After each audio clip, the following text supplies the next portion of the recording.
politiques, idéologiques, activistes, militants, économiques, sur tous les plans, ils n'ont que l'ancien schéma.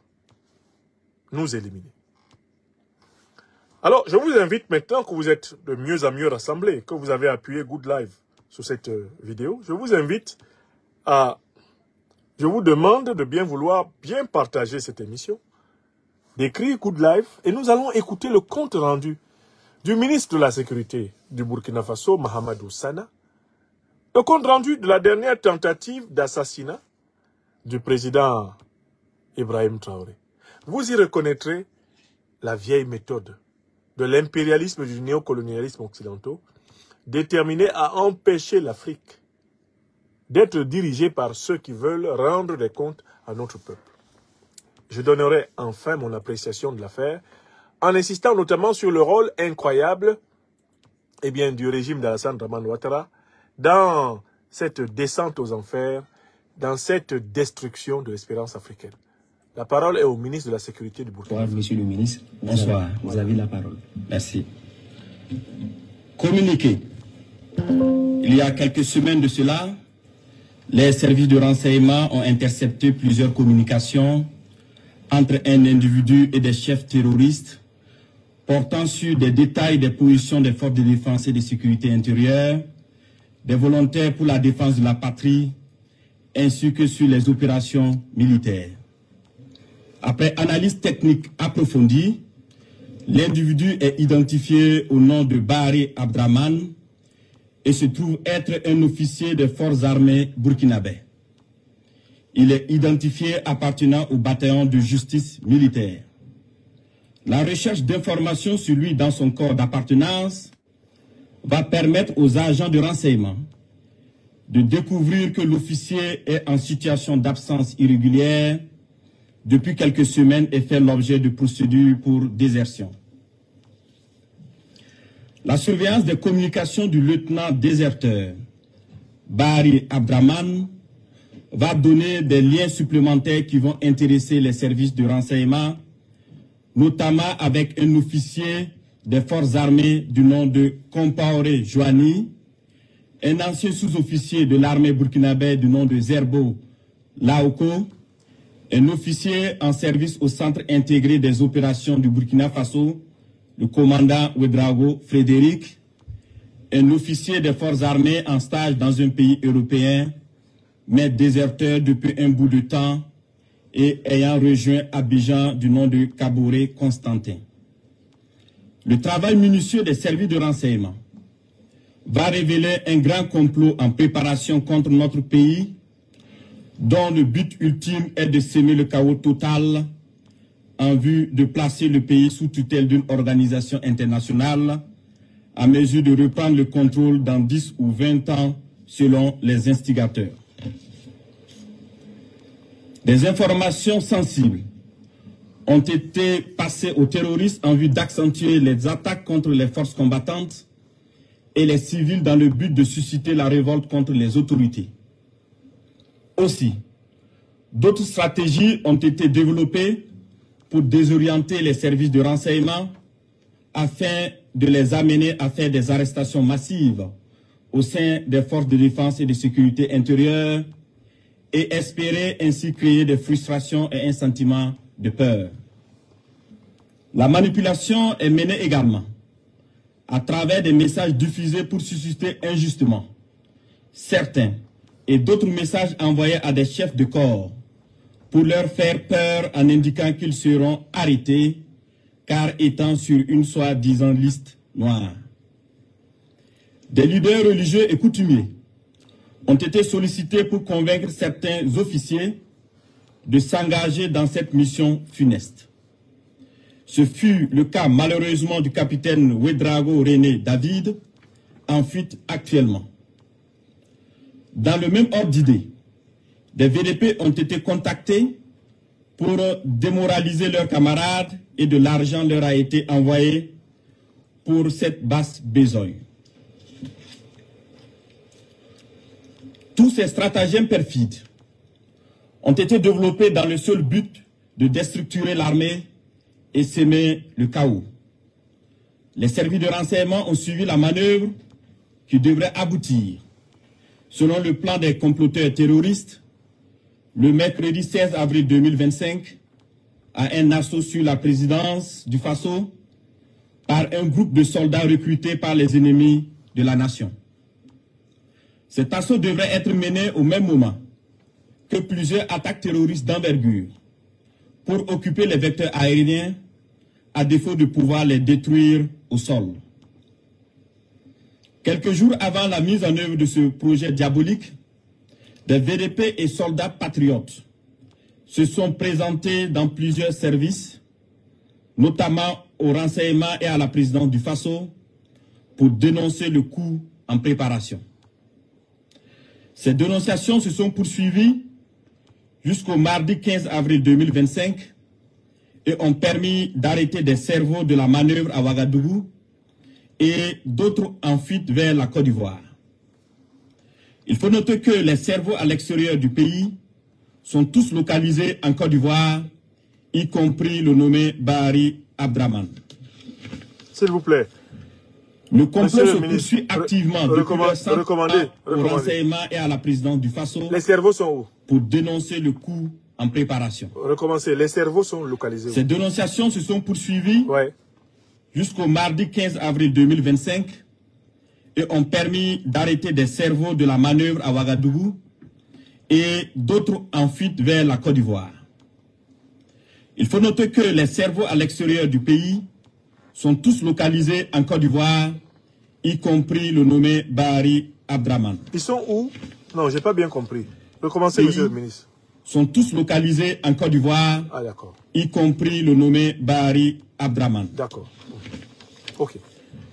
Le complot se poursuit activement depuis leur centre des opérations à Abidjan, avec pour objectif de semer le chaos au Burkina Faso avant le mois de juin. Les services de renseignement poursuivent leurs actions de surveillance et tiendront l'opinion nationale au courant de toute évolution de la situation. Plusieurs autres personnes impliquées sont suivies et assumeront les conséquences de leurs actes le moment venu. Nous invitons les populations à rester sereines et vigilantes et à signaler toute activité suspecte. Quant aux vaillantes forces combattantes, nous les encourageons à poursuivre leur mission avec détermination tout en restant vigilantes. La patrie ou la mort, nous vaincrons. Merci à vous, monsieur. Merci, monsieur le ministre. Tout le monde a écouté la communication du ministre de la Sécurité du Burkina Faso, le commissaire Mahamadou Sana. Vous avez bien compris que ce n'est pas la première fois qu'au Burkina Faso, on nous informe d'une tentative de renversement du pouvoir actuel. Mais à la limite, certains pourraient dire, mais ce pouvoir est issu d'un coup d'État. Pourquoi lui ne serait pas l'objet de tentative de coup d'État? Non, il s'agit d'une tentative d'assassinat prioritaire du président Ibrahim Traoré, parce que celui-ci incarne un changement politique qui, au Burkina Faso, est en défaveur du néocolonialisme, de l'impérialisme et en faveur des masses populaires. Il incarne la révolution progressiste populaire africaine du Burkina Faso. Ça, c'est le premier point. Ça, c'est pas nouveau. On en est pratiquement à la 20e tentative. Mais il y a quelque chose qui a été précisé par les autorités burkinabées. Quel est l'État qui sert de base arrière à tous les complots pour faire tomber le régime du Burkina Faso? Quel est l'État dont le dirigeant a juré la perte du président Ibrahim Traoré? Vous avez tous entendu. Je vous ai fait écouter l'élément, la communication officielle burkinabé. Quel est l'État qui a été formellement identifié comme étant la base où s'organise la déstabilisation et les projets d'assassinat contre le président Ibrahim Traoré? Bon, tout le monde a bien entendu, c'est la Côte d'Ivoire d'Alassane Dramane Ouattara. Donc, Alassane Ouattara est l'agent principal du néocolonialisme français et de l'impérialisme occidental pour l'élimination des dirigeants africains qui ne font pas les quatre volontés du néocolonialisme français et de l'impérialisme occidental. Est-ce que vous êtes d'accord avec ça? C'est bien cet individu au faciès asymétrique et à la démarche en point-virgule, qui est, comme je vous l'ai toujours dit, le satrape reptilien venu de Sindou, pour troubler la paix des Ivoiriens et ayant renié notre belle terre burkinabé de Sendou dans l'espoir de déstabiliser toute l'Afrique avant d'être bientôt dégagé. J'ai dit toujours avant d'être bientôt dégagé, je disais pour Bazoum, le gentil de Niamey qui va faire boum, il a fait boum. Mais Ouattara, l'Afrique de l'Ouest n'aura pas la paix tant qu'il ne sera pas dégagé. J'ai donné une conférence, et même plusieurs ici, pour expliquer que Alassane Dramane Ouattara considérait comme une condition essentielle de sa stabilité au pouvoir et la stabilité du pouvoir du RHDP, le fait qu'il y ait à Ouagadougou un régime qui lui soit soumis et qui soit comme lui soumis au néocolonialisme français et à l'impérialisme occidental. Par conséquent, pour Alassane Dramane Ouattara, tant qu'à Ouagadougou, il n'y a pas quelqu'un qui lui obéit au quart de tour comme Damiba ou comme Roch-Marc Christian Kabouré, Alassane Dramane Ouattara ne fera pas une journée sans échafauder des plans pour trucider le leader patriotique révolutionnaire de Ouagadougou. Dites-moi si je n'ai pas donné ici la démonstration de cette évidence. Mais, j'ai aussi souligné le fait que les dirigeants ouest-africains qui sont menacés, qui sont perturbés, qui sont traqués par Alassane Ouattara, ont choisi jusqu'ici une posture, que ce soit au Mali, au Burkina Faso ou au Niger. La posture qu'ils ont choisie face à Ouattara, c'est une posture quoi? Elle n'est pas offensive, mais elle est défensive. C'est-à-dire que les pays de l'AES, jusqu'ici, sont dans une logique où on laisse Ouattara venir et puis on va le contrer. Le problème, c'est que Ouattara, à force d'être laissé venir et de n'être l'objet que d'une opération de contre-offensive, Alassane Ouattara a pris l'habitude de penser que la vie des dirigeants du Mali, du Burkina Faso et du Niger est, pour ainsi dire, une offre gratuite disponible sur le marché de l'action stratégique. Il a pris l'habitude d'attaquer le Mali, d'attaquer le Burkina et d'attaquer le Niger sans conséquence. Je recommence mon raisonnement. Qui a introduit 49 mercenaires au Mali avec des faux passeports dans le but de les positionner à l'aéroport et de tirer sur le président Assimi Goïta à son passage? Non, je pose la question. Parce que ce n'est pas normal que les gens fassent comme s'ils ne savent pas. Qui a introduit 49 mercenaires? Je recommence la question, on va répondre ensemble. C'est un quiz qui est très simple. Qui a introduit 49 mercenaires avec des faux passeports et des fausses professions, mais qui étaient en fait des militaires, mais avec des fausses professions? Qui les a introduits?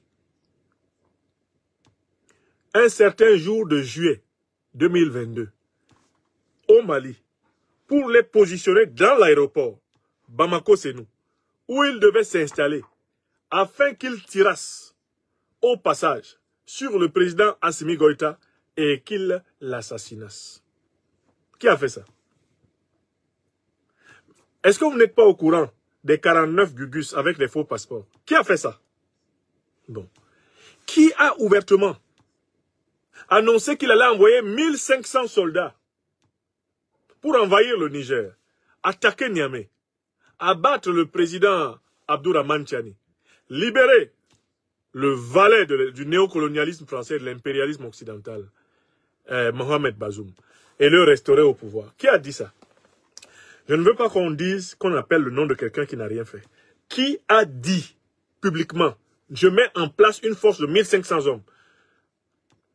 Elle va descendre à Niamey. Elle va procéder par la force pour écraser ceux qui ont pris le pouvoir, le CNSP, et elle va restaurer Mohamed Bazoum, le junteur de Niamey qui a fait boum par la force. Qui a dit ça? Qui a dit ça? Qui, dans un audio incontestable, en conversation avec un ancien premier ministre malien, appelé Boubou Cissé, a annoncé qu'il fallait mettre le Mali à genoux par des sanctions économiques qui avaient été prises le 9 janvier 2022. Qui a dit que les dirigeants maliens étaient des idiots, qu'ils étaient tombés sur la tête, mais qu'ils étaient des naïfs, et que c'était une question de semaine, le Mali s'effondrerait? Qui a prévu de faire tomber le Mali par les sanctions économiques? Mais je vous pose la question. Depuis que Ouattara a fait tout ce qu'il a fait là, Le Mali lui a fait quoi?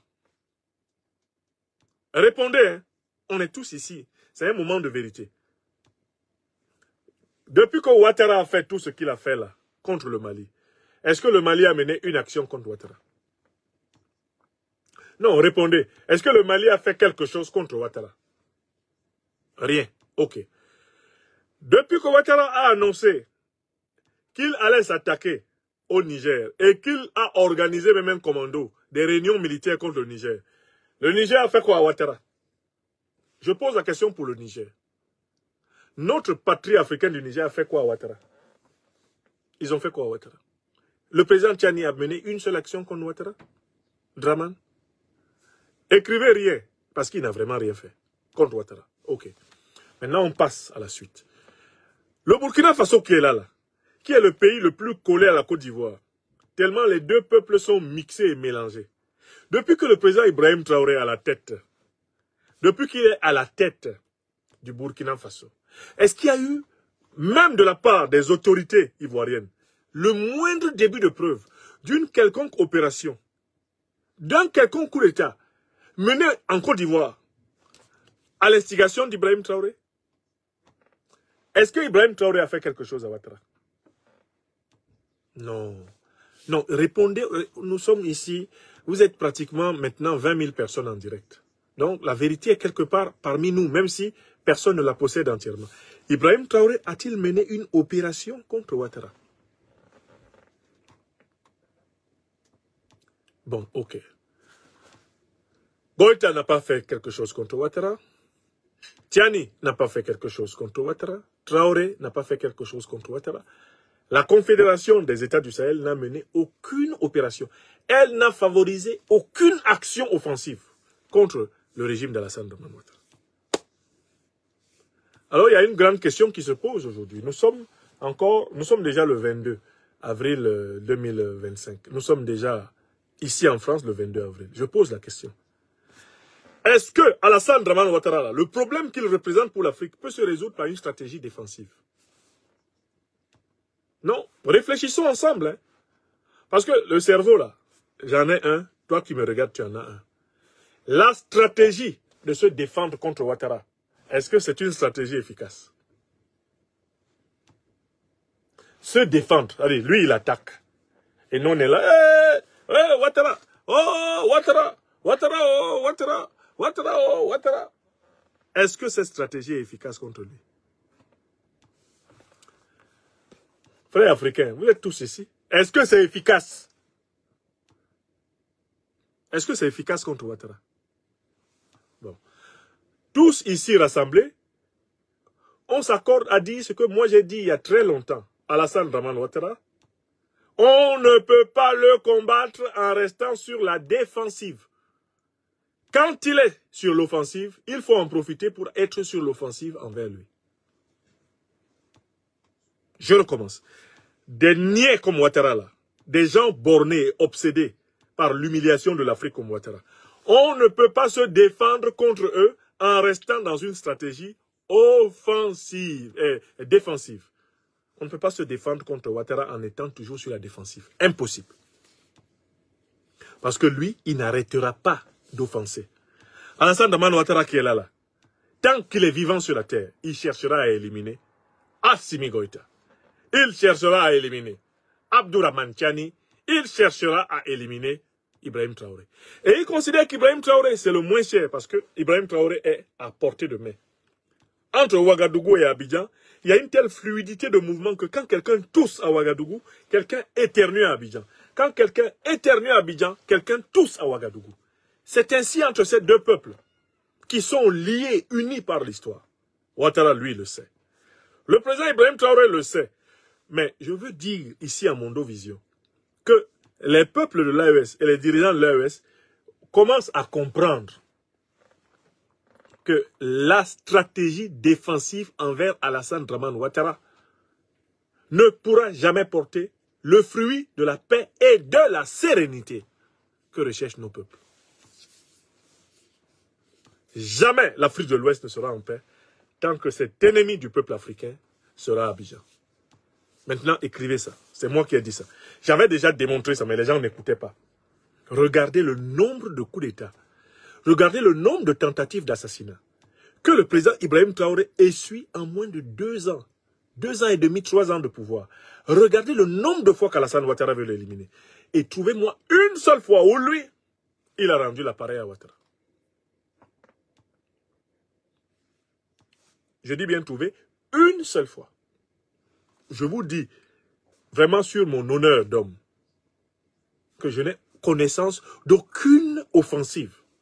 Aucune, je dis bien 0 pointé, menée à partir du Mali contre la Côte d'Ivoire. Depuis tout ce que le Mali a subi de la Côte d'Ivoire. Aucune offensive menée du Niger contre la Côte d'Ivoire. Depuis tout ce que le Niger a subi du régime de Côte d'Ivoire. Aucune offensive du Burkina Faso contre le régime de Ouattara en Côte d'Ivoire. Malgré tout ce que le régime burkinabé a subi. Aucune. Donc, nous sommes là, confrontés aux résultats d'une politique. Aux résultats d'une stratégie et d'une tactique. Face à Ouattara, l'Afrique de l'Ouest, notamment donc l'Afrique de l'Ouest souveraine, est sur la défensive. Il faut faire le bilan de la défensive et en tirer toutes les conséquences. Moi, j'ai 53 ans cette année. Je ne veux pas de toute ma vie revivre l'élimination d'un digne fils de l'Afrique. J'ai suffisamment vécu ces moments-là où, malgré tous les avertissements, malgré tous les voyants qui étaient au rouge, des fils de l'Afrique qui avaient le pouvoir d'État, la capacité d'anticipation, la capacité d'action ont été éliminés.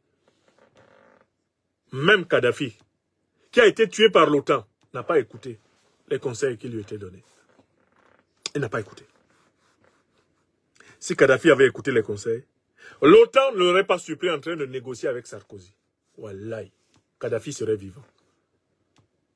Vous savez que l'une des erreurs flagrantes de Kadhafi, c'est d'avoir pensé qu'il pouvait négocier avec l'OTAN à travers Nicolas Sarkozy, Paul Stéphane de Nagui Boksa. Vous savez que Kadhafi est mort parce qu'il a cru en Sarkozy, parce qu'il a financé la campagne de Sarkozy, parce que Sarkozy est devenu son négociateur en Europe. Vous savez ça?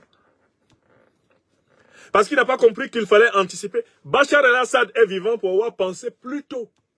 Ce à quoi Kadhafi n'avait pas pensé. Au moins, Bachar el-Assad a balisé le chemin qui lui permettait de sortir de Damas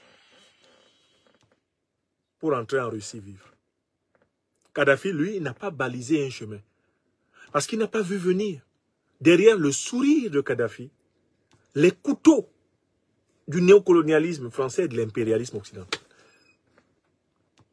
Nous n'avons pas le droit, en 2025, de nous amuser avec des types comme Ouattara Draman. On n'a pas le droit. Nous là, notre génération qui est assise là actuellement dans le monde, on ne peut pas regarder Ouattara Draman avec les yeux de 2010, les yeux de 2000, les yeux de 90, non. On a trop vu. On a trop vu ce que ce type d'individu a fait à l'Afrique. On ne peut même pas le regarder avec les yeux de 1980. On est assez formé sur qui est le type de gens qu'on a là. Ouattara Draman. Voilà pourquoi je récuse la stratégie défensive envers le régime néocolonialiste d'Alassane Draman Ouattara. C'est un régime néocolonialiste. C'est un régime déterminé à détruire tout ce que nous avons de précieux.